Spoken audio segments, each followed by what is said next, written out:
Hello. Welcome to the show about stuff, the Stephen Davis Show.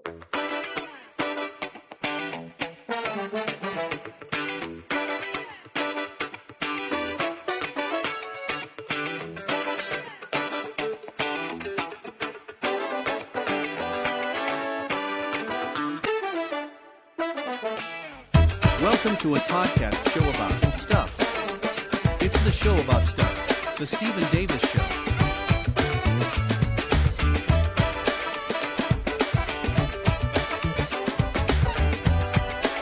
Here's your host, Stephen Davis.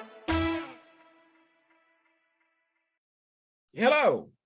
Get your official products such as this marvelous t-shirt that I'm wearing, or this great coffee mug that I'm drinking out of, and many other products with the show about stuff, the Stephen Davis logo at https://www.zazzle.com/store/a-stuff-store, and make sure you get your 15% discount today.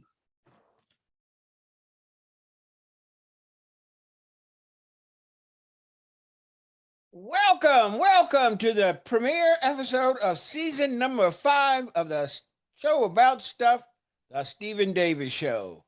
And guess who I am? I'm Stephen Davis. My guest today is Gail Boyd, Esquire. Miss Boyd is the president of Gail Boyd PC and Gail Boyd Artist Management LLC. She has been involved in the entertainment law since 1976. She was a founding partner in Boyd, Staton, and Cave, the first African-American female law firm in New York. Please welcome her to my show. Hello, Gail. How are you? I'm doing great. Oh, that's fantastic. I'm doing what I love, and when you're doing what you love, you're never working. Hey, that's the truth. And more as I get into doing this, I indicated at the very beginning, this is our 5th season on doing this. And I know you do something like this also. Yes. You get used to it. And there are times when you say, I don't feel like doing this. But then once you get into it, it's so, especially if you have wonderful guests that can illuminate new stuff to you, then it is just so wonderful. Absolutely. Thank you for having me. Thank you for accepting. I do appreciate it. Now, I always start off with the very beginning. And the very beginning is where you began at. Where were you born at? I was born in Berwyn, Illinois, McNeil Memorial Hospital. I was the first Black baby born in that hospital 78 years ago. And it was Wait a minute. How do you get born 78 years ago when you're only 39? It's called special math. It's called Black girl magic math. 78 years ago in Burlington, Illinois. Were there a lot of Black folk in that town? None. That's just it.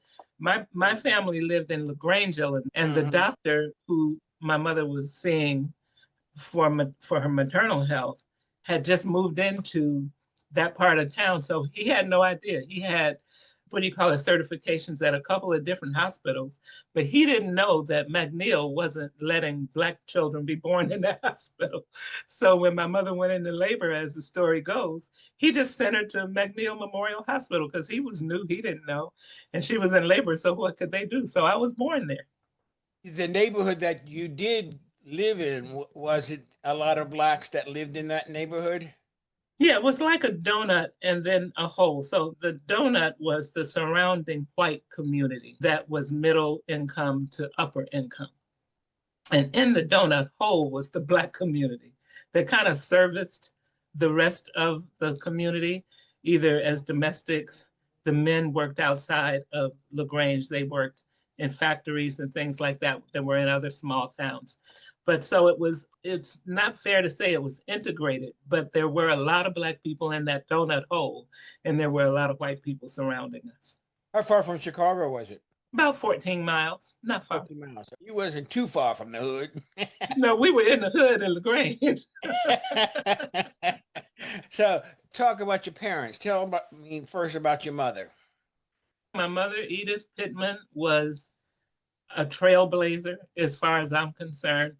Even through the midst of having sickle cell anemia, she would get sick, have a crisis, almost die, recover, and keep it moving. She always tried to keep a job. Sometimes it was hard for her to do that.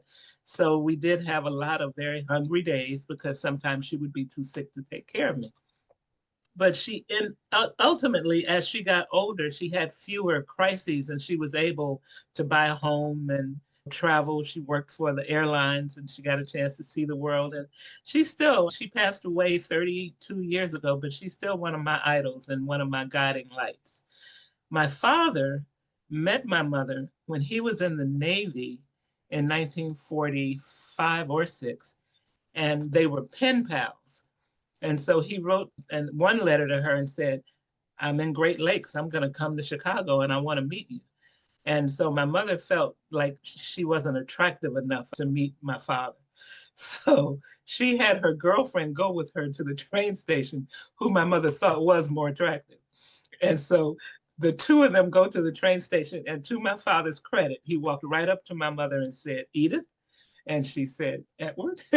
So it didn't work. But my mother, I don't know what she had in mind, if he had picked the wrong one, but anyway, they did get married. And then I came along. My son-in-law has sickle cell, and my grandson, my son's son. And as a matter of fact, my grandson sent me a text a couple of weeks ago with this idea that he had for educating people about sickle cell. He's 15 years old, so Great. you know. No, it's a debilitating disease. I have the trait, but it's not asymptomatic. A lot of people say that sickle cell traits are all asymptomatic, and I've met a few people who have the trait who do have some symptoms, not like a full-blown crisis. But it really is, it's in the Black community, and it's not a whole lot until recently. Now they have the idea of bone marrow transplant might be able to help sickle cell patients. I hope so. As you grew up, you grew up in LaGrange, right? For a while, and then my mother and father separated. They moved to Chicago and shortly thereafter separated and divorced. So then I grew up with my mother and my grandmother for a while. Okay. Okay. Now, how was your experience in terms of going to school, particularly first starting off with grade school? My experience was actually special because I was considered a gifted child. And so I always had teachers. One of those, huh? Yeah, one of those. One of them. Because I always tried to pretend I wasn't, because it wasn't very popular in the schools I went to. You go to a school that's not in the top ranked schools, and then here you are being like exceptional or gifted. You get bad points for that. So I always wanted to prove that I was cool, not smart. So that caused me more trouble than anything. One of my nicknames in grammar school was Little Miss Betsy Coed, because I sat next to the teacher. She gave me a different curriculum than the rest of the class, and she kept me from 5th grade to 8th grade. So that didn't make some of those students happy. And so they called me Little Miss Betsy Coed, like I thought I was better than them, but I was trying my best to be like them. I wanted to sit out there when they were sitting. Was the school integrated or was it segregated? Completely segregated. It was all Black. By that time, I was living in the projects in Chicago. So there were no white people. No whites around. And did this happen throughout your school career? It happened through grammar school and high school, sure.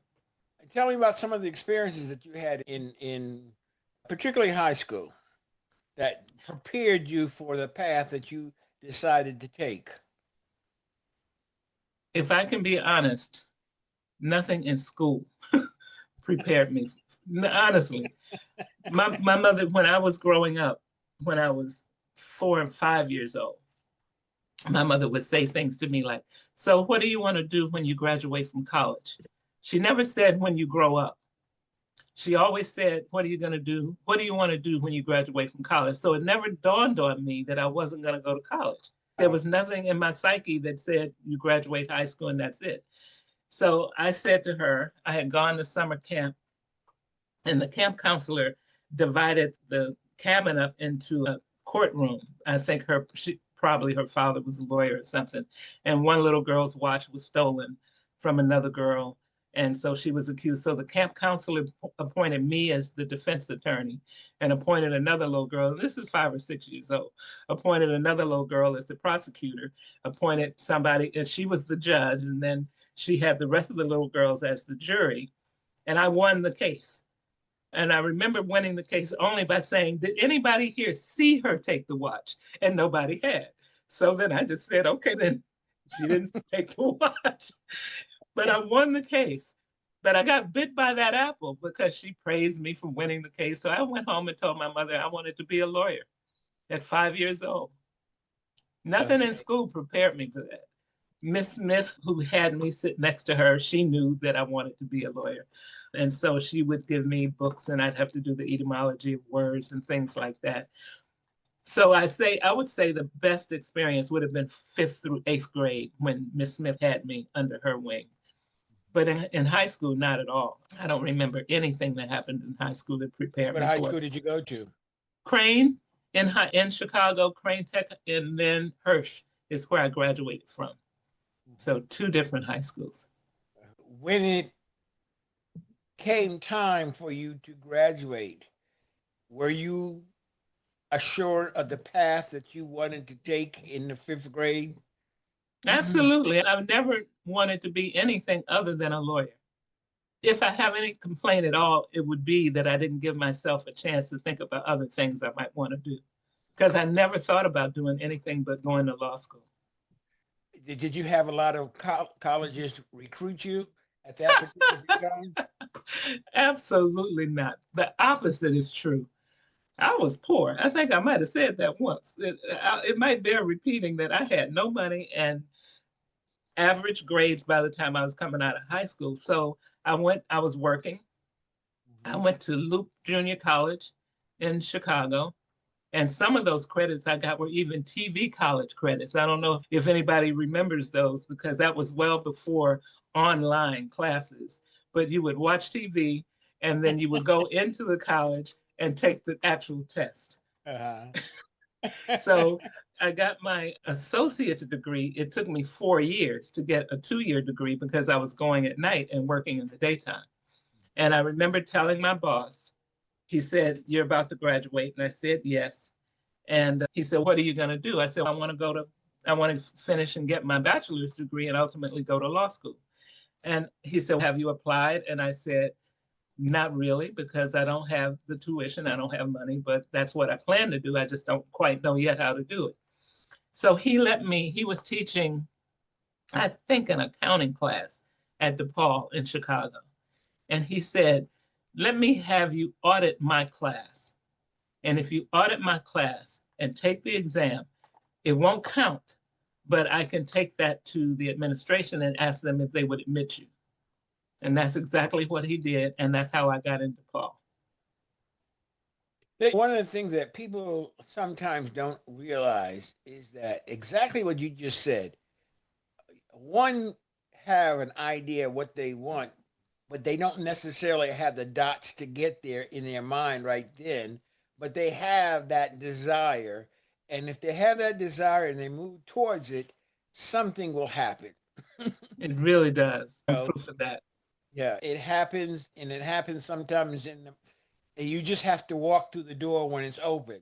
Yes. And I'm so proud of you of that in terms of moving forward in terms of that. Thank you. Now, when you got to DePaul, what kind of cultural shock was it between DePaul and Loop Junior College? It was different because was Loop in the Loop? And that's it was in the Loop. It was in the Loop Junior College, and it was right there on Randolph in the Loop. And so it was very different, but Not in the ways one might think, because if you are working in the daytime and going to college at night, you are a little more motivated than if your parents sent you to college. And you're there because you want to be there. So I didn't find that much difference because I was going to DePaul at night as well. And if you've worked an 8-hour day and you've got responsibilities at home and you go to a class and you're there until 10 at night, you want to be there. So you're not going to mess around too much. If you don't get an A, it just could be because you ran out of time to study, but not because you don't want to be there. So I found the experiences to be actually pretty similar. People were motivated to finish because it was at night and they were working. You don't have to do that. I remember when I was in a class and this professor said something, and we looked at him and said, "Now you're not gonna get away with that, bull, because we are here because we want to be here, and we are working. So we're not one of those students that just came out of school. This is our life. We understand That's how right. important it is. So you teach this class." That's right. Because what he did was he came to school, he came to class and started giving answers, and everybody was looking around. What is he talking about? And then he found Right. out that he prepared the wrong lesson. No, no, prof, you got to get it together. I didn't waste my time here. That's right. So you go through DePaul. How was, is it DePaul or DePaul? Because I know there are two of them. Capital DE and then capital PAUL. Oh, okay, DePaul. That's when they had the great basketball team. Oh, yeah, Ray Myers. Ray Myers. I remember Yeah, that. yeah. And when I went to Crane, that was also a basketball school, and that was in the west side of Chicago. And our motto was, if we don't win the game, we'll win the fight.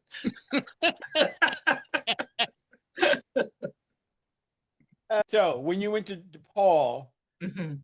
number one, what was the racial balance in terms of that? And I only speak of that only to give some feel in terms of some of the stuff that you had to go through. And that's why I asked that. No, I understand. The night school class at DePaul undergrad was about maybe 10% Black, maybe 10% Hispanic, and then 80% white. And that was more than it was in the daytime. And once again, it's because people are working and they're motivated and they want to go in. So it was not so bad. You didn't feel so lonely. There were people in the classes with you primarily. Okay.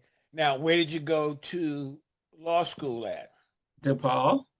Oh, okay. So you just stuck in there, hung in there, huh? I did. I did. Now, by that time, I applied for because I had decided that I had enough of working all day and then studying all night and then trying to do homework and then getting to bed at 2 in the morning and then wake up at 7 in the morning, rinse and repeat. I was tired of that. So I had said I was going to go full time. And so I applied for Drake in Iowa and DePaul and one other place. Now I can't remember which other school, but I got accepted at DePaul. And I didn't get accepted in Drake for the double program. I was trying to go for the MBA and the JD, and I didn't get in there, but I did get in DePaul. And so I was like, okay, I'm just going to quit my job and figure it out after that. And that's what I did. We just said it. That's what you do. And after I did it, I was like, oh, wait a minute. I'm eligible for grants. I'm eligible for loans. And Scott, you mean I didn't have to work all this time? I could have gone to school full time and let somebody else pay for it. Oh, that's how that works. And that's why I always tell people that that's why it's important for the older folks to mentor the younger folks. Absolutely. To understand that when you're younger, you think you know everything until you find out that you don't know. And sometimes it's too late to reverse what you don't know. That's right. I was the first person in my immediate family, meaning my mother's brothers and their children, to go to college. So I had nobody to tell me that you could apply for loans, blah, blah. I just went. The tuition was whatever it was. I had worked at the phone company and I had 12 shares of stock and I would take that stock and loan and borrow against it and buy my books and things like that. And so that's how I was doing it. And then when I quit, said some people were saying, apply for this grant and apply for this loan. And I was like, oh, okay. Free money? You didn't tell me that before. I could have done it earlier. Could have been a contender. Now, I do remember you saying that your father and mother divorced. Did your father still stay in your life? For a couple of years, he didn't, and then he came back into my life. So probably by the time we got to the projects, he was coming in back into my life then. Okay. So when you graduated from college, from undergrad, were your parents there for your graduation? Absolutely. Front row and center. Up center and say, "That's my girl." That's my girl. You know how they always tell you not to clap until everybody is great. Black families always clap when you go across. I don't care what they say. So yeah, they were clapping. Yay! Tell me, how did you feel when you were walking across the stage for your law degree? What's the funniest thing? I don't know if you know this song, Peggy Lee. And I think it goes something like, "Is that all there is?" It was something like that. That's all there is to love. Is that all? And I remember going across the stage and getting my degree, and I somehow thought the sky was going to open up and I was going to be lifted into another whole existence. And I got the degree and I just kept walking across the stage, and that Peggy Lee song came and said, "Is that all there is?" Like, I had this paper, but okay, now what? I just remembered that song. As I was on stage, that song came to my mind. Tomorrow I'm going to still be cooking black-eyed peas and cornbread. I'm going to be doing the same thing I always have done. Your life doesn't immediately change. How did you get a lot of offers after you got out of law school? No, I didn't. But I had applied for and received what they call a Reginald Heber Smith Fellowship. And Reginald Heber Smith, they had a fellowship. I think ultimately the American Bar was sponsoring it, but I don't know who was sponsoring it at that time. But that was in 1975. And I went to Washington, D.C. and got my training. And then what happens is the Reginald Heber Smith Fellows would go and get dispersed around the country into legal services clinics. But you would go to the clinic, but you would always be able to exercise what you call your Reggie prerogative. So if you didn't want to do what they assigned you to do, you could say, "I'm exercising my Reggie prerogative and I want to work over in this division," that kind of thing. Mm-hmm. So I had a good time doing that because I learned federal law and I went into federal court. And I remember the very first case that I sat second chair on, because I wasn't even admitted to practice at that time. But they were suing about early periodic treatment they were suing the federal government for violating their early periodic screening treatment and something. And basically what the lawsuit was, that you had all these medical treatments available to poor people, but poor people weren't taking advantage of it. So we were suing, saying, you haven't done enough outreach. You haven't let people know that it's available to them. And so that's why the health ratios haven't changed in these neighborhoods. And I will never forget, the lawyers did such a magnificent job. And the judge came back like the next day with his decision. You know how you can wait weeks and weeks for a decision. And this came the next day. And essentially the judge said, "You can lead a horse to water, but you can't make him drink." I don't mean essentially, that's actually what he said. So he was basically saying, these poor people, they got it, you can't make them take it. And so he ruled against us. And I thought, I'm going to really learn this federal law because that doesn't seem quite right. But so I did that. And then I decided that a lot of people who lost their jobs didn't work because they weren't getting their unemployment compensation. And so they were going rapidly down the hole of more poverty. And so I thought, I'm going to exercise my Reggie Fellowship and I'm going to learn how to go and fight for people to win their unemployment compensation. And so I did that for a while. And that was fun because I won almost if you bring those cases, you almost always win. I found out later on, because most people don't bring those kinds of appeals. So I did that a little bit, but that kind of got me interested in labor law. I always knew I wanted to be an entertainment lawyer from 15 years old for jazz. I always knew that was never, but I always also figured that I needed to know labor law. I needed to know contract law. And so I kept putting myself in positions where even when I was doing legal services work, I was learning the kinds of law that I knew was going to help me as an entertainment lawyer. Now, let's go back. I want to find out the very first case that you won. What was your feeling? What was it, and what was your feeling? I think, oh my goodness.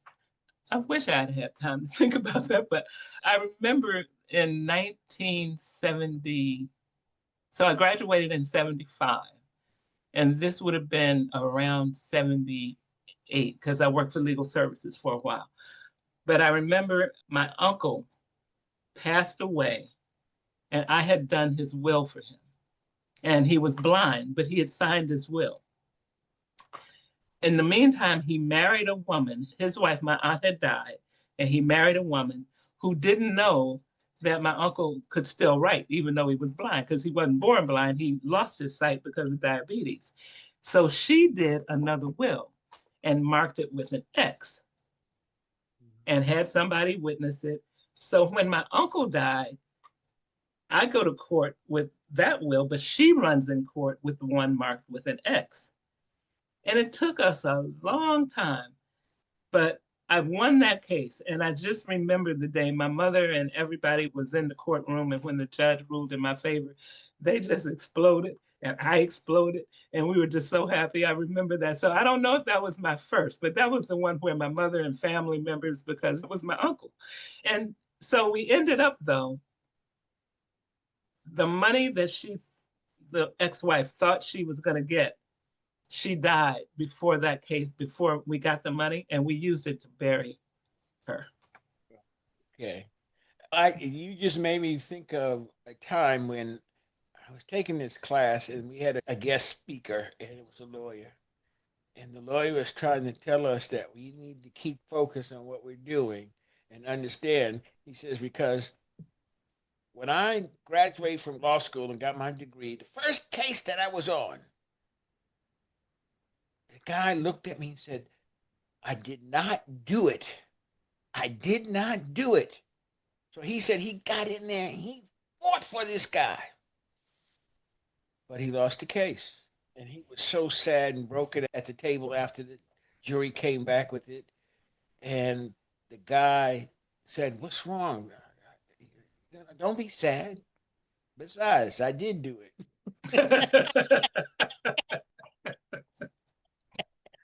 I had a case very similar. I had a client come to me and she talked about this copper bowl that had been passed down from slavery into her family. Excuse me. And that when she had taken this bowl to have it repaired or whatever, they claimed they lost the bowl. But she said that it was priceless because it was a family heirloom and it was passed down through slavery. And I felt so badly, and I tried my best, and I fought that case, and we settled it for, I believe, $10,000. And this was a long time ago. I really leaned into that. It's priceless. And there's no amount of money that's going to make her whole, but we need to do something because this was in her family from generations. And when I got the $10,000 for her, she said two things. She said, man, if you got me 10,000, I wonder what a white lawyer would have gotten me. That was the first thing she said. And then the second thing was she said, and you really argued really well about that bowl, she said, because that wasn't really in my family. She said, I thought it was an antique bowl, but I thought if I put the family story in it, it would help. But I believe that woman with every fiber of my body. And I was fighting for her. And then her first reaction was, wow, if you got me 10,000, I wonder what a white lawyer would have gotten me. And I thought, whoa. Now, why did you, from the time that you were 15, made the decision in your mind that you were going to be not only just a lawyer, but an entertainment lawyer? Was at 15. And specifically a jazz entertainment lawyer. Very important to say that because I had made my mind up at 5. I was going to be a lawyer. And around 12, I made my mind up that I wanted to work in music because the Supremes and Motown, all of that was coming up. But at 15, my father, whose working name was QT the Blues Fool, he was a DJ for clubs and private parties in Chicago. And he loved jazz.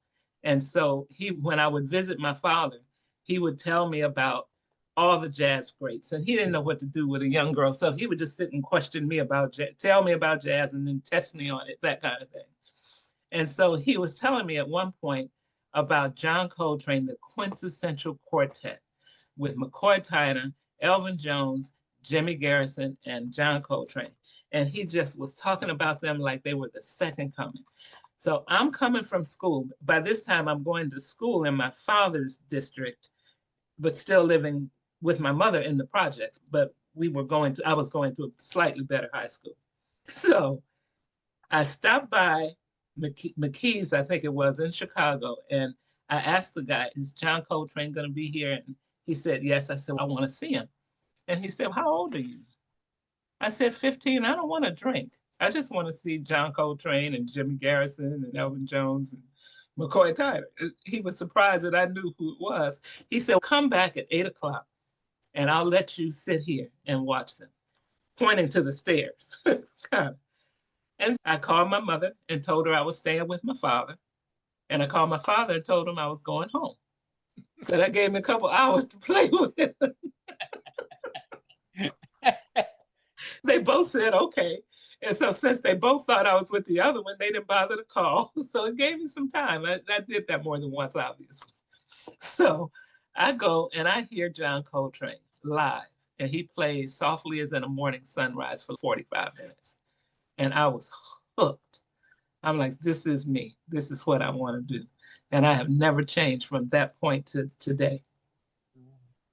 That's a great story. That's a great story. One of the first really great jazz concert that I went to was like in 19. I'll tell you this story. It's a part of it. I'm looking at a thing on Facebook a couple of weeks ago, and it was a thing on the Village Gate, on the Village Vanguard. I'm sorry. And I remember going to the Village Vanguard back in the 70s with all these different people. And on that particular blurb, someone asked a question, who was the greatest jazz performance that you ever went to? And I had to think about it. And I said, Rashawn Roland Kirk. And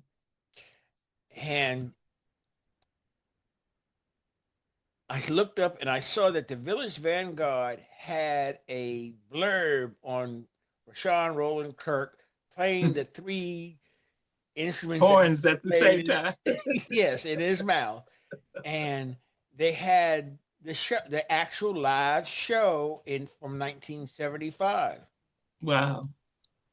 And I said, oh, damn.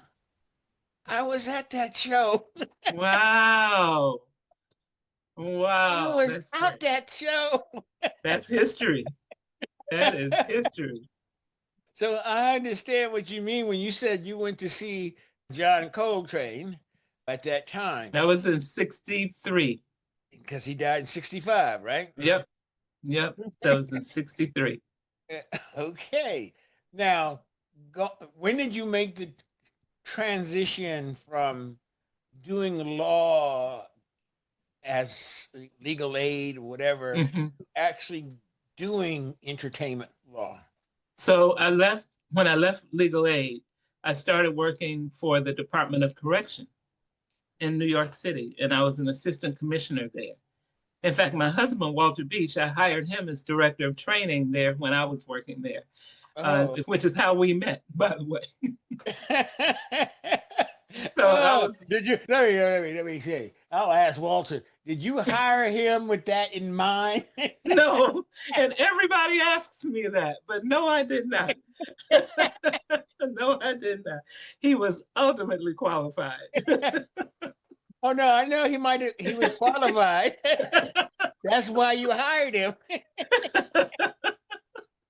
No, but everybody does ask that question. But no, I really did just hire him based on the merits of the job. It just so happens that it turned out that we had a lot in common in there. 40 years later, here we are. But so I worked at the Department of Correction. And then I was walking to work from Brooklyn every day with my friend Laverne Cave. And then as she was working for, I don't remember where she was working at the time, maybe legal services. And I was working at the Department of Correction. But as we're going back and forth to Brooklyn Bridge, we're saying, man, it would be so nice just to have our own law firm.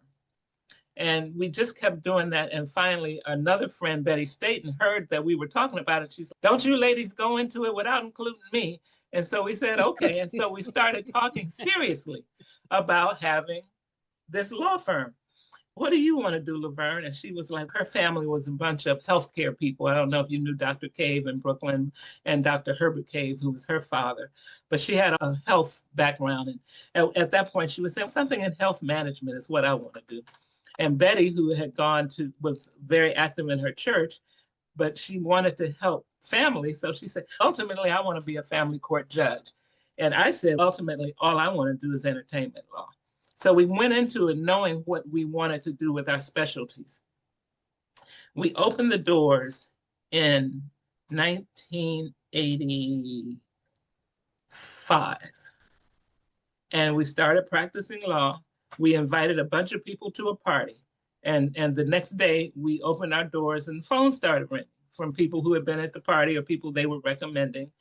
And so we got a call one day from the American Bar Association that told us that we were the first African-American female law firm in the country. At that time, they said in New York State. And they wanted to come out and take a picture of us. And we were like, we had no idea we were making history. We were just three friends putting a law firm together. We had no idea about that. But they came out and they did an article on us in the ABA Journal. And then they called us after the journal came out and said, we actually looked around and we can't find another all African-American female law firm in the country. So we think you're probably the first. So that's when I started my entertainment law. Wow, okay. And let me answer your question. Yes, I knew Laverne as being a cousin. I forgot about that. Was it your daughter who worked with us? Yes. That's right. And I tried to get her to surprise you by coming on today, but her schedule would not allow her to do so. What is she doing? She is a administrator for a school district outside of Atlanta in Conyers, Georgia. Oh, that's she has great. About 80 people under her, and she always credit working for Boyd, Stanton, and Cave as giving her a vision of moving forward. Oh, and she got her doctor's degree also. Look at this. That's right. I remember that now. I always thank you all for giving her the opportunity that you all gave her. And that's beautiful. And the great thing is that what we just said earlier, when the door opens, you walk through it. She walked through it. When the door opens, then you also got to hold the door for somebody else to come through. Yes. Yeah, if you get a chance to open it, leave it open. Yes. So she is. Oh, that's great.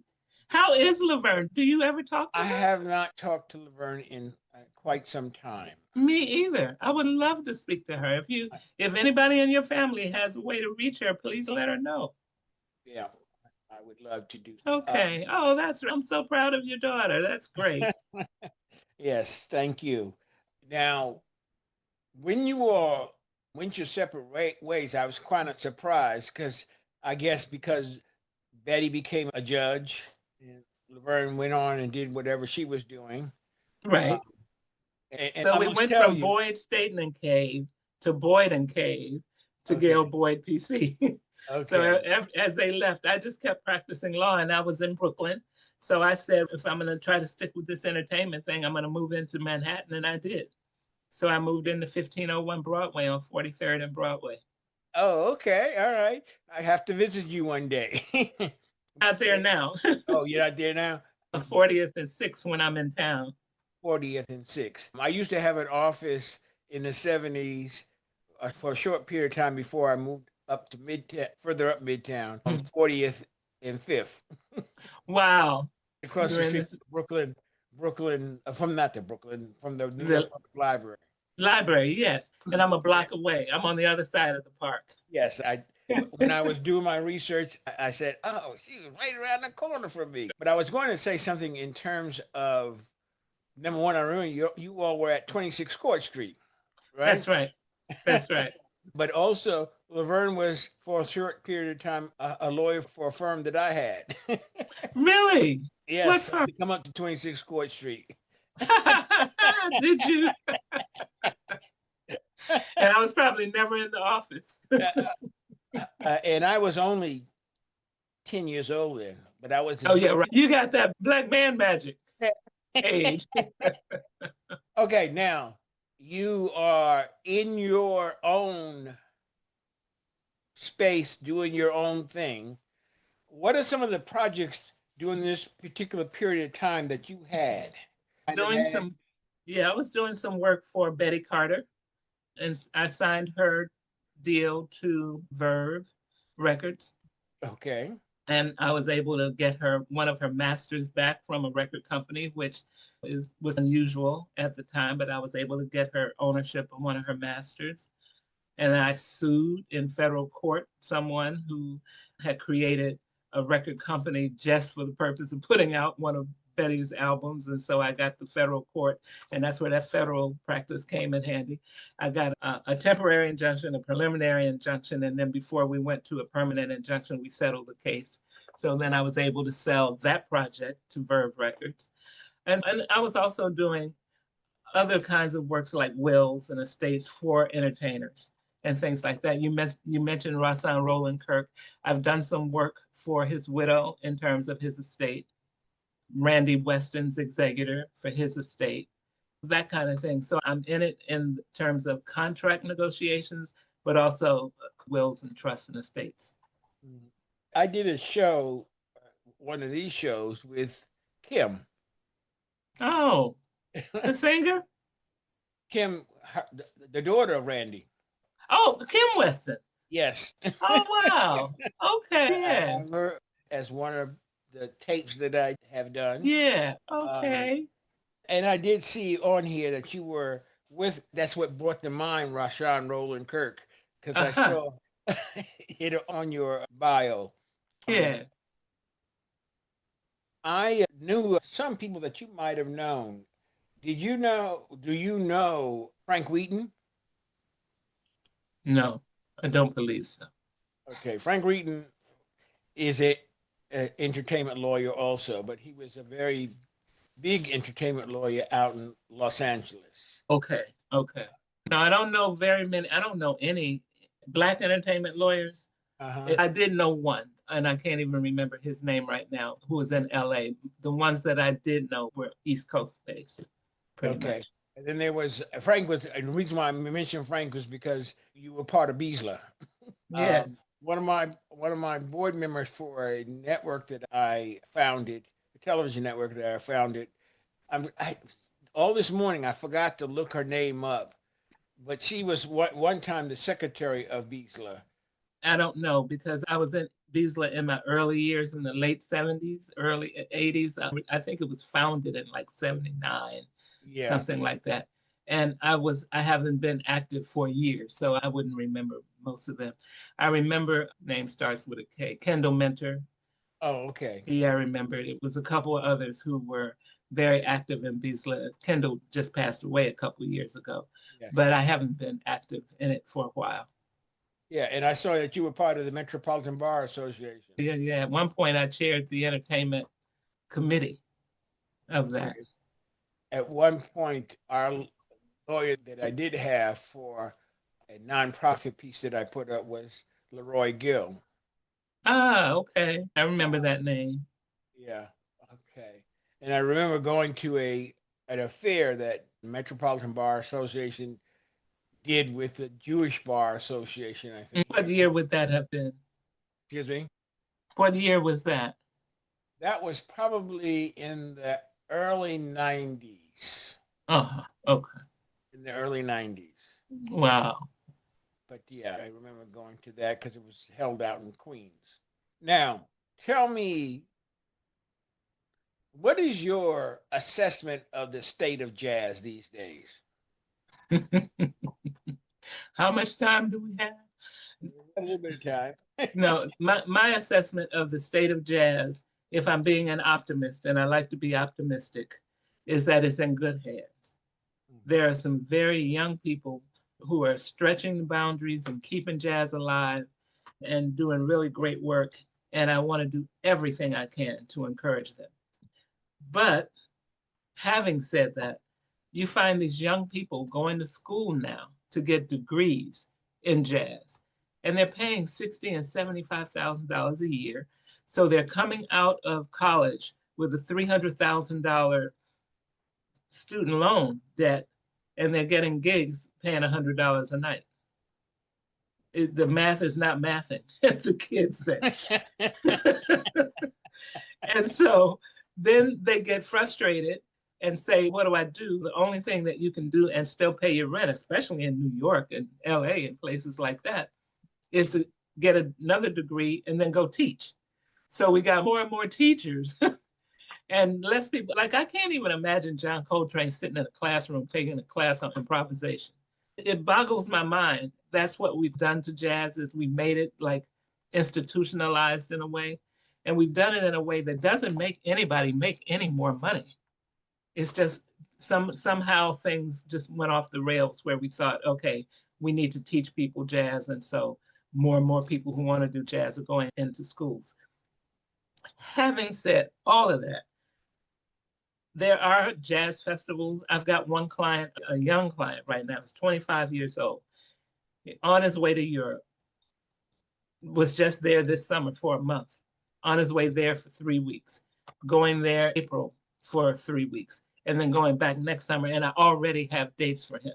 So there are some people who are breaking through, but the industry as a whole is not able to support the people who love the music.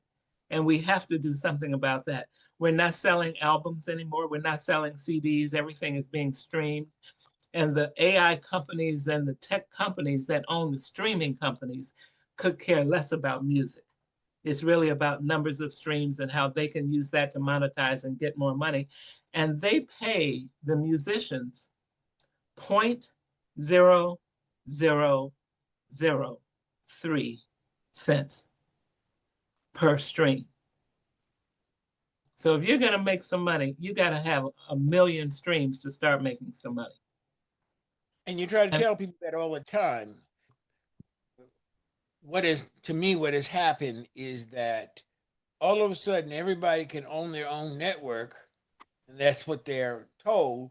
Oh, you can do this yourself and do this, but you're only making 0.0003 per stream, and your expenses are $1.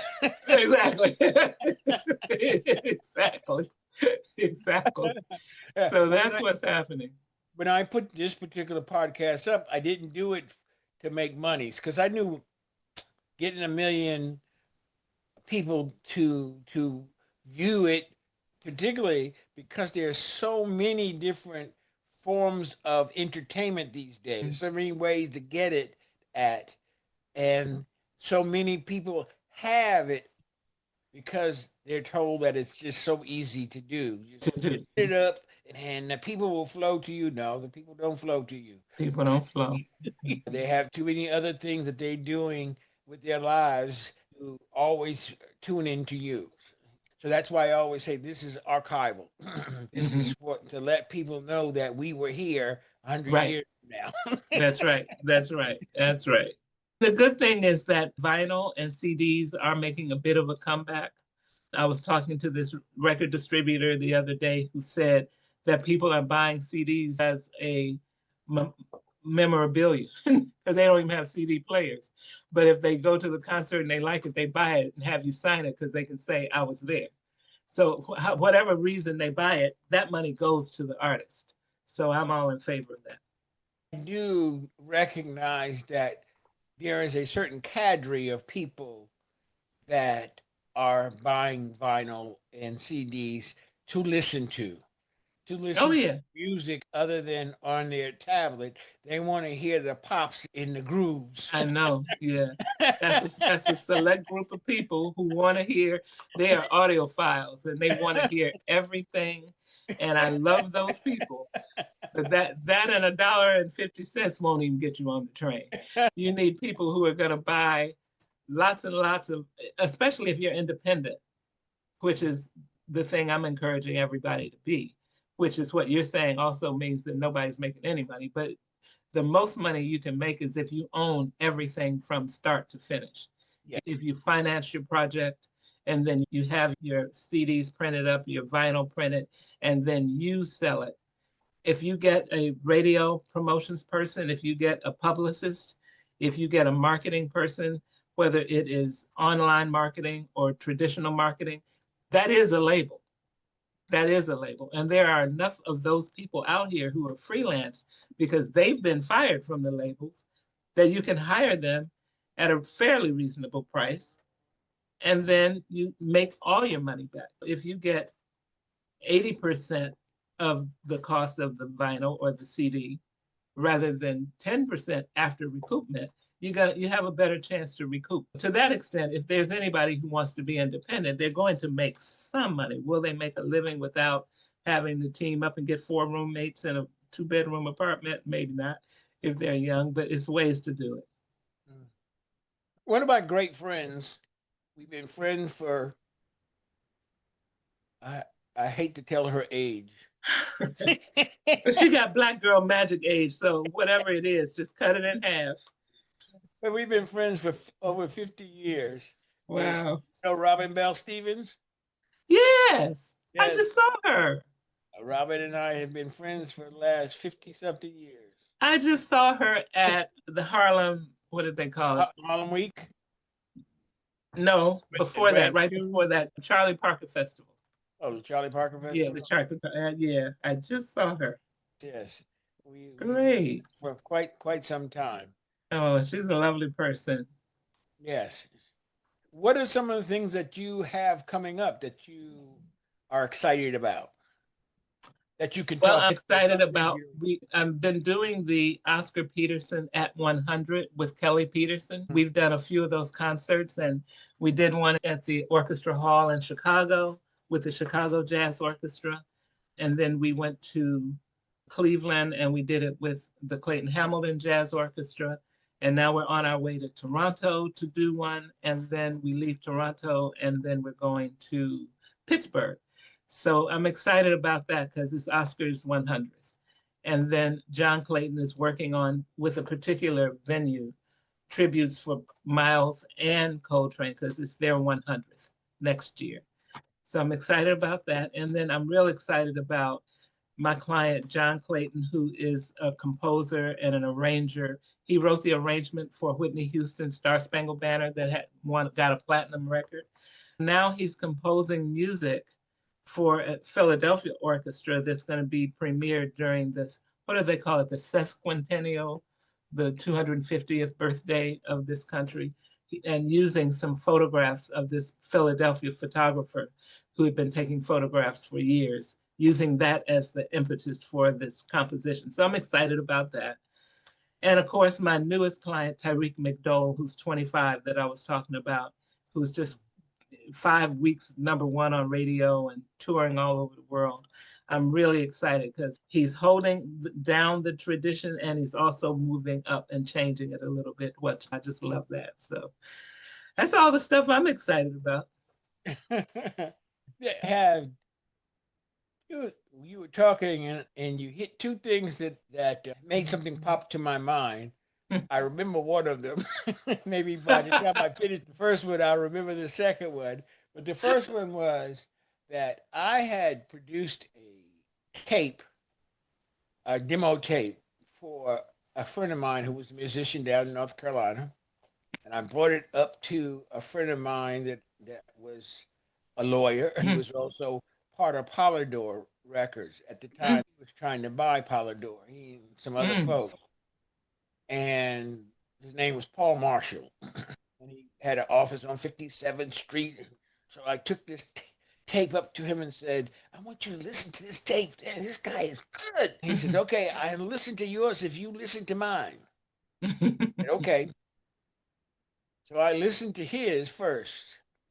Oh, that's pretty good. And then I let him listen to mine, and he says, "Oh, that's pretty good." My person ended up going to jail for counterfeiting. Oh no.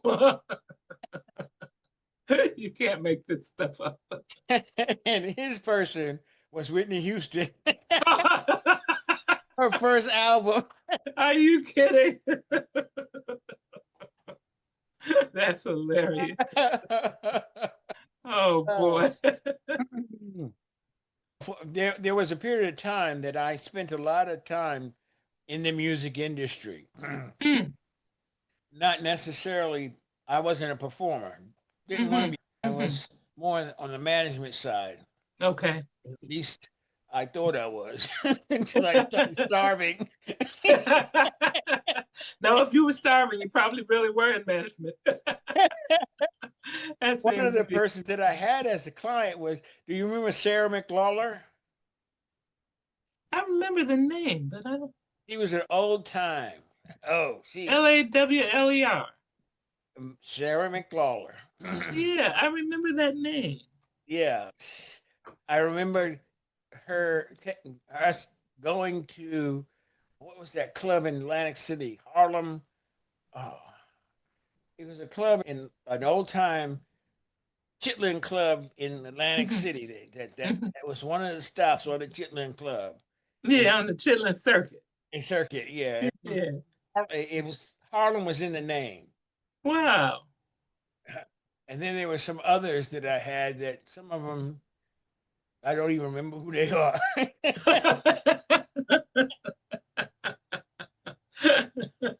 That's But I funny. had one guy that was part of a group that that he was a writer and he was a good Mhm. writer. He was a good writer. And this was 40 years ago, 40 almost 50 Wow. years ago. He was a Mhm. writer and to this day I can remember one of the songs that he wrote that was called Life. Life is what you make it. Wow. Wow. And I Wow. remember That's him great. singing it and unfortunately he died from AIDS. Oh, I'm sorry. Mm. But that was good. But I was trying to stretch it out so I could remember the other one because I thought the other one was really funny. I Oh, can't remember it right now. And I attribute that to being so young. okay. That's your story and you're sticking with it. And Okay. all the way down the line. uh, That's cute. That's funny. in the end, what are some of the things that you hope to accomplish with your time in this universe? One of the things that I hope to accomplish is to preserve jazz as an art form. I think it's really, especially in today's time, I think it's good music. It's America's classical music. It's Black American music, even though we've exported it all over the world and everybody all over the world has the absolute right to play it. But it's Black American music, and I don't ever want people to lose sight of that. So I think that's part of my mission. One of the reasons that I still love what I do, if I make a lot of money or if I don't, I'm committed. This is my mission, it's my passion, it's not a job. I could understand that. I could understand that. I'm gonna let you give the whatever final words. If that's the final word, then that's it. But if you have any final words that you want to impart to people, knowledge that you want to impart to people, let me know. And also tell people how they can get in contact with you if they're a jazz performer who can make you some money. Gail Boyd. You don't want nobody that's No, going to no, be a no. drain. I'm already starving. So I got starving artists and the starving managers, but no, but I love it. As I say, it's a mission. People can reach me at Gail Boyd at gailboyd.com. That's the best way to reach me. It comes directly to me and I will always respond. It might be a little slow, but I will always respond. And I think that the only word that I would want to leave to everybody is treat yourself lovely and then treat others in the same manner. We need each other. We need each other to survive. With that, it's been wonderful having you on the show. Thank, The show about stuff, the Stephen Davis Show, and we'll be with you next week. Thank you. thank you so much. Take care. You too. Thank you for tuning in this week. Hope you enjoyed this show about stuff. See you next time.